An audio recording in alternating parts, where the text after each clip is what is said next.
Álvaro Uribe Vélez ha pasado de imputado a acusado. Y es importante que hagamos un breve repaso de la historia de este caso que empezó con Iván Cepeda. Inicialmente, en el año 2012, Uribe era denunciante y Cepeda denunciado. Uribe estaba acusando al senador Cepeda precisamente de lo mismo que ahora se le acusa a Uribe, o sea que era Cepeda el que estaba falsificando testimonios. Y en el 2018 el caso da un giro porque a Uribe lo interceptan por accidente.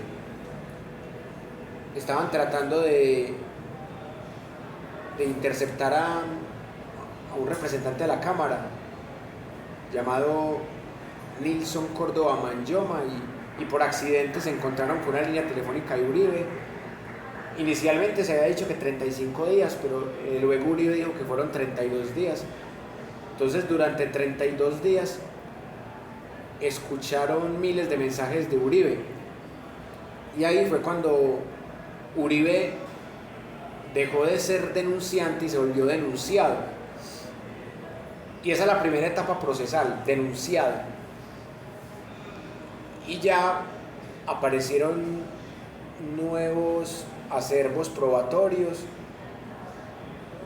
las grabaciones que todavía no han entregado del reloj cámara porque no confiaban en la pasada fiscalía por ser de bolsillo del uribismo, que se ha filtrado por ahí algunas grabaciones en Noticias 1 o a través de Daniel Coronel, las grabaciones de la doctora Yanira Gómez Sarmiento en un Dunkin' Donuts, grabaciones que Diego Cadena también tiene, pero manipuladas y cortando 15 minutos. Y en ese caso pesa más la grabación original que la que está editada o manipulada. Y aparte de eso hay chats que tuvo Juan Guillermo Monsalve Guacharaco con otros reclusos y conversaciones con Pardo H., otro compañero de cárcel, con alias Caliche, con Diego Cadena, y también conversaciones de Álvaro Hernán Prada. Y por eso a Uribe lo imputan dos veces. ¿Por qué a Uribe lo imputan dos veces para pasar de denunciado a imputado? Porque Uribe tenía el fuero de senador. Entonces Uribe, para escapar de la Corte Suprema de Justicia y para que lo investigara la Fiscalía de Bolsillo, Francisco Barbosa y Marta Mancera, Uribe, después de haber pagado cárcel preventiva, casa por cárcel en el 2020, en agosto, Uribe renuncia y justo estaba cumpliendo un año de imputado por la Corte Suprema de Justicia. Entonces Uribe renuncia y pasa a la Fiscalía, y en la Fiscalía también lo imputan. ¿Y qué diferencia hay entre imputado y procesado?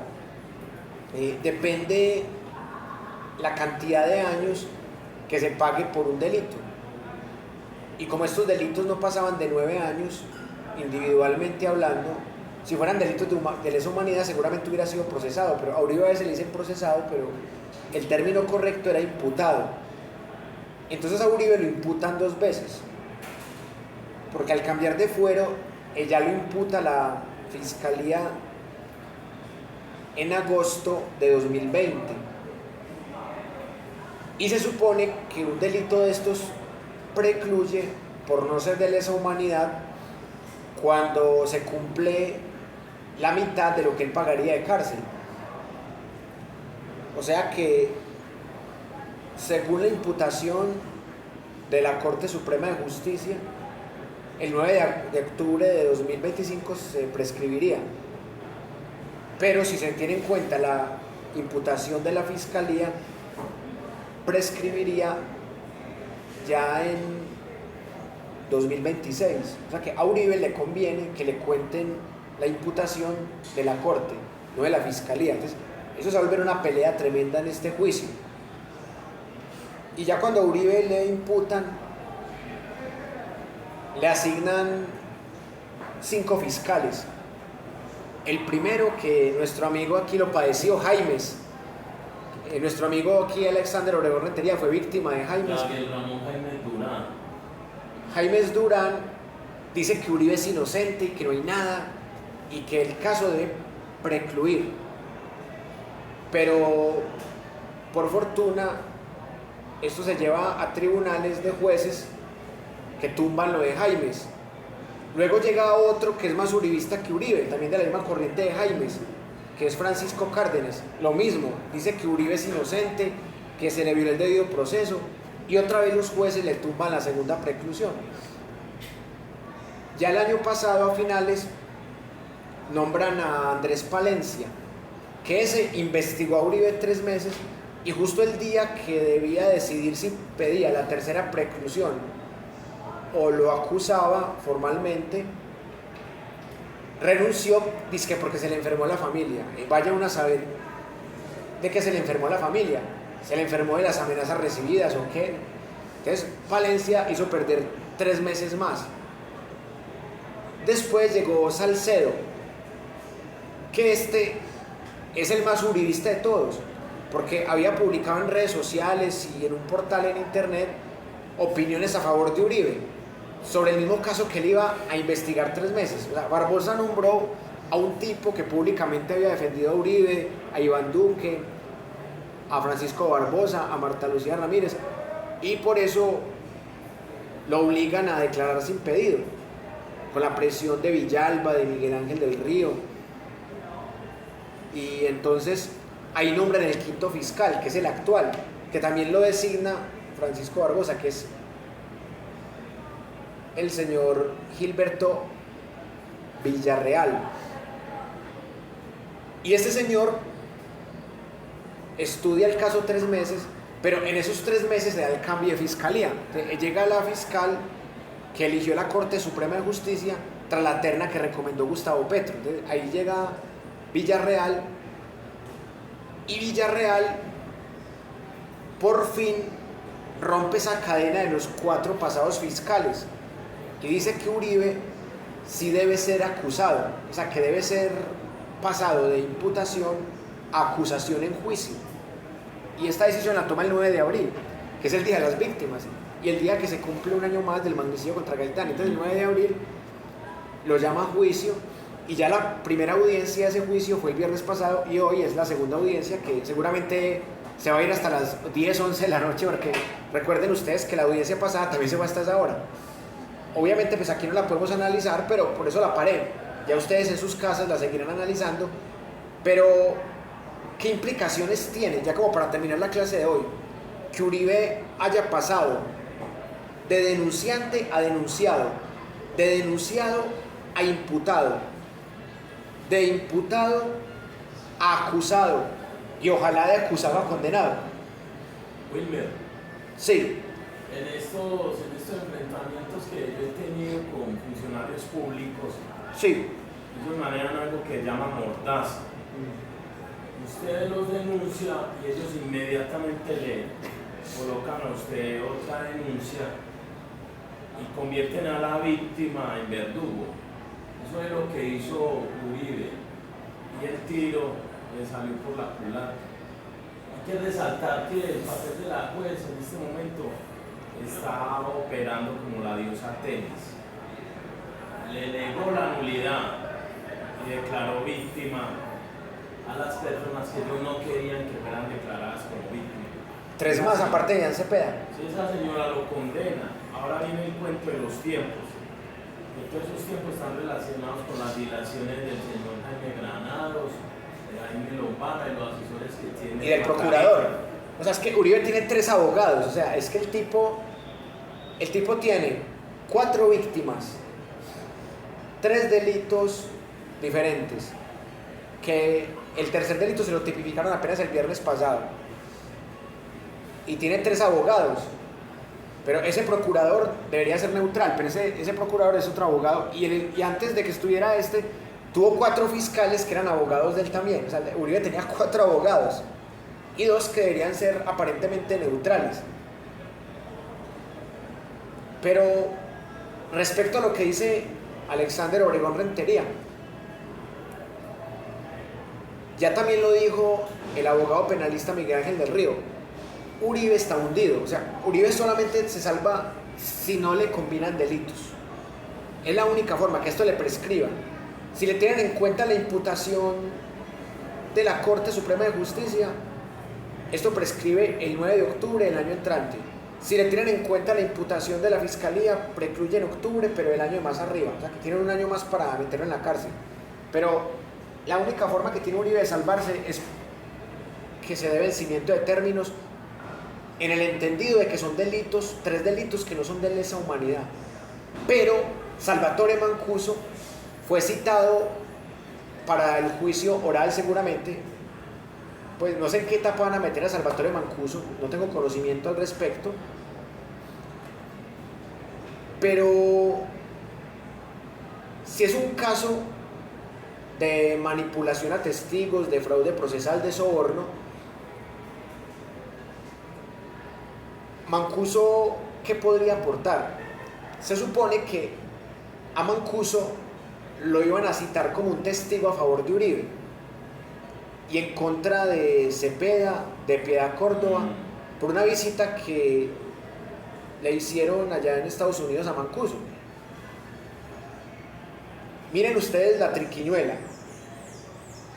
Barbosa puso a este como el 5º fiscal títere, pero este ya no está actuando como títere porque ya no está Barbosa, ya está actuando como un fiscal de verdad y por eso está peleando con el abogado defensor Granados de Uribe. Pero a Barbosa le salió el tiro por la culata, porque citaron a Mancuso para defender a Uribe, pero ahora van a citar a Mancuso para vincularle delitos a Uribe de lesa humanidad y que esto no prescriba. Porque es que todo esto nació porque 2 paramilitares dijeron que Uribe no solamente había fundado grupos paramilitares como el Bloque Metro o como los 12 Apóstoles con su hermano Santiago Uribe Vélez, sino que Uribe había sido el autor intelectual de crímenes de lesa humanidad como las masacres de Larry La Granja. Entonces este jueguito de manipulación de testigos empezó para tapar un pasado criminal peor. Entonces, si a este caso se le aplican patrones de macrocriminalidad como hace la JEP, Uribe está jodido, porque en los patrones de macrocriminalidad no se analizan los casos aislados, sino que se analizan casos holísticos o integrales. Y en este caso hay que preguntarse por qué Uribe estaba sobornando a través de Diego Cadena a tanta gente, por qué estaba sobornando a alias Víctor, por qué estaba usando a alias Caliche y a Pardo Hache para presionar y cambiar el testimonio de Juan Guillermo Monsalve, por qué Uribe utilizó a Álvaro Hernán Prada, que también era congresista, para presionar al mismo Monsalve.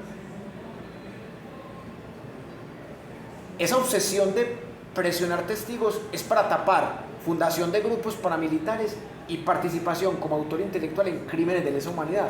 Entonces, si la jueza tiene una mirada macrocriminal, ella va a citar a Mancuso y le va a decir a Mancuso: venga, ¿usted por qué dice que Uribe fue el autor intelectual de la masacre del Aro en Ituango? Venga, ¿usted por qué dice que Pedro Juan Moreno fundó grupos paramilitares y las Convivir las usaba como grupos paramilitares? Y van a llamar a Don Mario, a lo mejor. Si llaman a Mancuso, pueden llamar también a Don Mario. Oiga, ¿usted por qué dice que Pedro Juan Moreno fue el que mandó a matar a Jesús María Valle? ¿Y usted por qué dice que Uribe mandó matar a Pedro Juan Moreno y eso no fue un accidente, sino que era para taparlo de Jesús María Valle y lo de Larry La Granja? Es que mire, es que cada caso se hace para tapar el otro. ¿Por qué matan al abogado penalista Jesús María Valle? Para tapar las masacres de Larry La Granja, que él era el denunciante principal. ¿Y por qué matan a Pedro Juan Moreno? Según Don Mario, según Rito Alejo del Río y según Don Berna, antes de que se retractara. Porque al matar a Pedro Juan Moreno, se mataba al autor intelectual de las masacres de Larry La Granja, se mataba el hecho de que Salvatore Mancuso montara en helicópteros de la gobernación de Antioquia de Uribe. Entonces matan a Pedro Juan Moreno y a sus 3 acompañantes del helicóptero para tapar lo de Jesús María Valle y las masacres de Lalo y la Granja. Y luego matan a Villalba, a Nancy Esther y a Nancy. A esas 3 personas las matan para tapar que lo de Pedro Juan Moreno fue un accidente. Entonces es una cadena de testigos asesinados, de muertes. Y a Juan Guillermo Monsalve tratan de matarlo 2 veces, una por arma blanca y otra por intento de envenenamiento. Y Deyanira se tiene que ir, la esposa de él, la que era la esposa de él, se tiene que ir del país porque su vida corre peligro y tiene 2 hijos. Y es una profesional de la salud que es despedida injustificadamente, justo cuando se vuelve testigo clave contra Uribe. Y ahora dice Granados que esa vieja no es víctima de nada. ¿Cómo no va a ser víctima si está exiliada hace 6 años, cuando ella tenía una vida normal? Entonces acá, para ir llegando al momento de las conclusiones, lo que debe hacer Miguel Ángel del Río, Villalba y el señor León es vincular al proceso los testimonios de Salvatore Mancuso, alias Don Mario, alias Don Berna.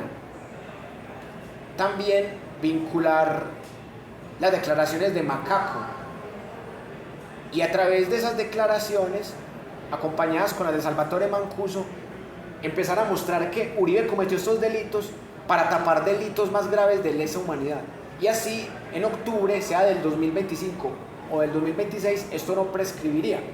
Que es la única salida que tiene Uribe, porque hay grabaciones de las interceptaciones, grabaciones de Deyanira, grabaciones del reloj cámara de Juan Guillermo Monsalve. O sea, probatoriamente Uribe está hundido.